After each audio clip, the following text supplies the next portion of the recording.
नमस्कार दोस्तों, कैसे हो? आशा करता हूँ कि आप सभी ठीक हो। दोस्त, आज की कहानी है, चलो शुरू करते हैं। कैकेयी कोप भवन में राम के राजतिलक का शुभ समाचार अयोध्या के घर घर में पहुँच गया। पूरी नगरी में प्रसन्नता की लहर फैल गई। घर घर में मंगल मनाया जाने लगा। स्त्रियां मधुर स्वर में रात भर मंगलगान करती रहीं। सूर्योदय होने पर नगरवासी अपने अपने घरों को ध्वजा पताका, वंदनवार आदि से सजाने लगे। हाट बाजारों को भांति भांति के सुगंधित एवं रंग बिरंगे पुष्पों से सजाया गया। गवैये, नट, नर्तक आदि अपने आश्चर्यजनक करतब दिखाकर नगरवासियों का मनोरंजन करने लगे। स्थान स्थान में कदली स्तंभों के द्वार बनाए गए। ऐसा प्रतीत होने लगा कि अयोध्या नगरी नववधु के समान श्रृंगार कर राम के रूप में वर के आगमन की प्रतीक्षा कर रही है। किंतु राम के राजतिलक का समाचार सुनकर एवं नगर की इस अद्भुत श्रृंगार को देखकर रानी कैकेयी की प्रिय दासी मंथरा के हृदय को असहनीय आघात लगा। वह सोचने लगी कि यदि कौशल्या का पुत्र राजा बन जाएगा तो कौशल्या को राजमाता का पद प्राप्त हो जाएगा और कौशल्या की स्थिति अन्य रानियों की स्थिति से श्रेष्ठ हो जाएगी। ऐसी स्थिति में उसकी दासियां भी स्वयं को मुझसे श्रेष्ठ समझने लगेंगी। वर्तमान में कैकेयी राजा की सर्वाधिक प्रिय रानी है और इसी कारण से महारानी कैकेयी का ही राजमहल पर शासन चलता है।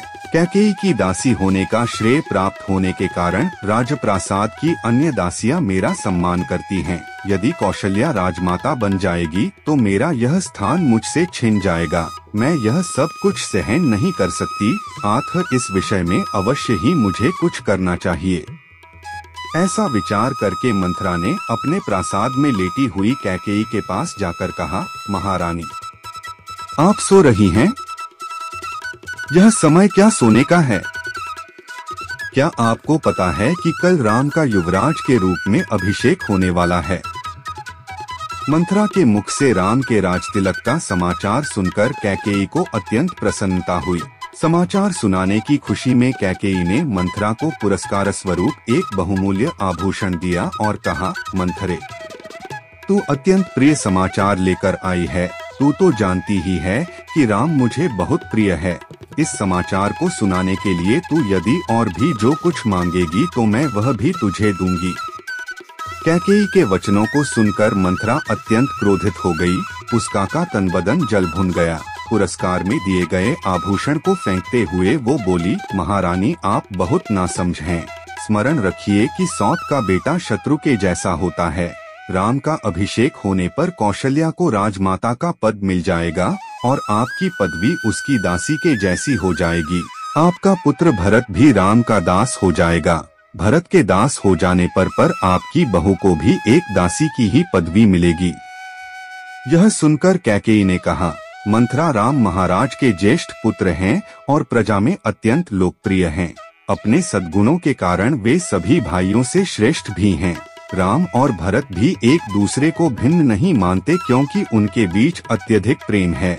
राम अपने सभी भाइयों को अपने ही समान समझते हैं, इसलिए राम को राज्य मिलना भरत को राज्य मिलने के जैसा ही है।